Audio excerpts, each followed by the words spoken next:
Window pension update. देश में आर्थिक रूप से कमजोर वर्गों के लिए सरकार ने हाल ही में एक बड़ा और महत्वपूर्ण फैसला लिया है। केंद्र सरकार ने सामाजिक सुरक्षा पेंशन योजनाओं में बदलाव करते हुए पेंशन राशि में भारी इजाफा किया है। अब विधवा महिलाएं, वरिष्ठ नागरिक और दिव्यांग व्यक्ति पहले से कहीं अधिक आर्थिक सहायता प्राप्त कर सकते हैं। महंगाई के इस दौर में जब रोजमर्रा की चीजों की कीमतें लगातार बढ़ रही हैं, ये कदम लाखों जरूरतमंद परिवारों के लिए राहत लेकर आया है। पहले कई राज्यों में लाभार्थियों को मात्र 1,000 रुपये से 2,000 रुपये की मासिक पेंशन मिलती थी, जो आज की महंगाई में पर्याप्त नहीं थी। नई योजना के तहत अब बुजुर्ग और विधवा महिलाओं को हर महीने 4,000 रुपये की पेंशन मिलेगी।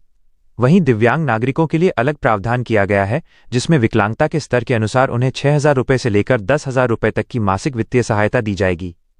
यह बदलाव पूरे देश में समान रूप से लागू किया जाएगा ताकि हर राज्य के पात्र नागरिकों को बराबर का लाभ मिले और क्षेत्रीय असमानता समाप्त हो। पेंशन योजना में क्या बदलाव हुए? सरकार ने सामाजिक सुरक्षा पेंशन योजनाओं में जो बदलाव किए हैं, वे लाभार्थियों के लिए बहुत ही राहतकारी हैं। सबसे बड़ा बदलाव यह है कि पेंशन अब सीधे लाभार्थी के बैंक खाते में डायरेक्ट बेनिफिट ट्रांसफर यानी डीबीटी के जरिए भेजी जाएगी। इससे बिचौलियों की भूमिका समाप्त होगी और पेंशन का पैसा सीधे और समय पर लाभार्थियों तक पहुंचेगा। पहले अलग अलग राज्यों में पेंशन की दरों में काफी अंतर होता था। कुछ राज्यों में अधिक और कुछ में कम राशि मिलती थी। अब केंद्रीय स्तर पर निर्णय लेने के बाद सभी पात्र नागरिकों को समान राशि मिलेगी। साथ ही हर महीने पेंशन खाते में एक निश्चित तारीख को जमा होगी, जिससे समय की बचत होगी और प्रक्रिया पारदर्शी बनी रहेगी। पेंशन बढ़ोतरी से मिलने वाले लाभ। इस योजना का सबसे बड़ा फायदा उन परिवारों को होगा जहां बुजुर्ग या विधवा महिलाएं आर्थिक रूप से कमजोर हैं और उनके पास आय का कोई स्थिर स्रोत नहीं है। आज के समय में जब दवाइयों, इलाज और रोजमर्रा की जरूरतों के दाम तेजी से बढ़ रहे हैं, बढ़ी हुई पेंशन से बुजुर्ग अपनी बुनियादी जरूरतें आसानी से पूरी कर पाएंगे।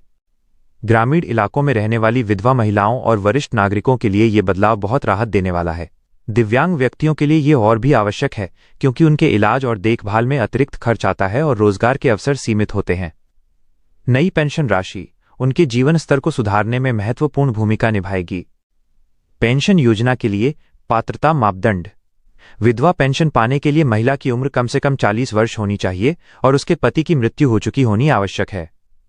वृद्धावस्था पेंशन के लिए आवेदक की उम्र 60 वर्ष या उससे अधिक होनी चाहिए। दिव्यांग पेंशन के लिए आवेदक के पास 40% या उससे अधिक विकलांगता का वैध प्रमाण पत्र होना जरूरी है। इसके अलावा आवेदक भारत का स्थायी निवासी होना चाहिए और उसके पास निवास प्रमाण पत्र होना चाहिए। परिवार की वार्षिक आय निर्धारित सीमा से अधिक नहीं होनी चाहिए, जो विभिन्न राज्यों में अलग अलग हो सकती है। इस तरह योजना पूरी तरह से आर्थिक रूप से कमजोर और जरूरतमंद वर्ग तक सीमित रखी गई है। पेंशन योजना के लिए आवश्यक दस्तावेज।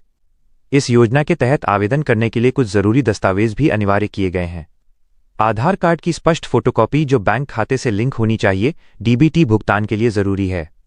बैंक खाता पासबुक की प्रति जिसमें खाता संख्या और आईएफएससी कोड साफ दिखाई देना चाहिए। विधवा पेंशन के लिए पति का मृत्यु प्रमाण पत्र और आयु प्रमाण पत्र जमा करना आवश्यक है। वृद्धावस्था पेंशन के लिए जन्म प्रमाण पत्र या स्कूल का प्रमाण पत्र जो उम्र की पुष्टि करता हो जरूरी है। दिव्यांग पेंशन के लिए सरकारी अस्पताल या मेडिकल बोर्ड द्वारा जारी विकलांगता प्रमाण पत्र जमा करना अनिवार्य है।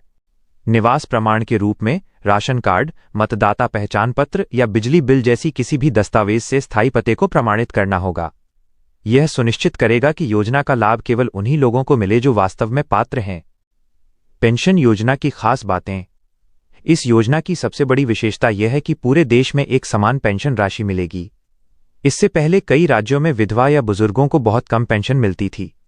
अब केंद्रीय योजना के तहत सभी पात्र नागरिकों को वृद्धावस्था पेंशन के रूप में 4,000 रुपये और दिव्यांग नागरिकों को विकलांगता के स्तर के अनुसार 6,000 रुपये से 10,000 रुपये तक की राशि प्राप्त होगी।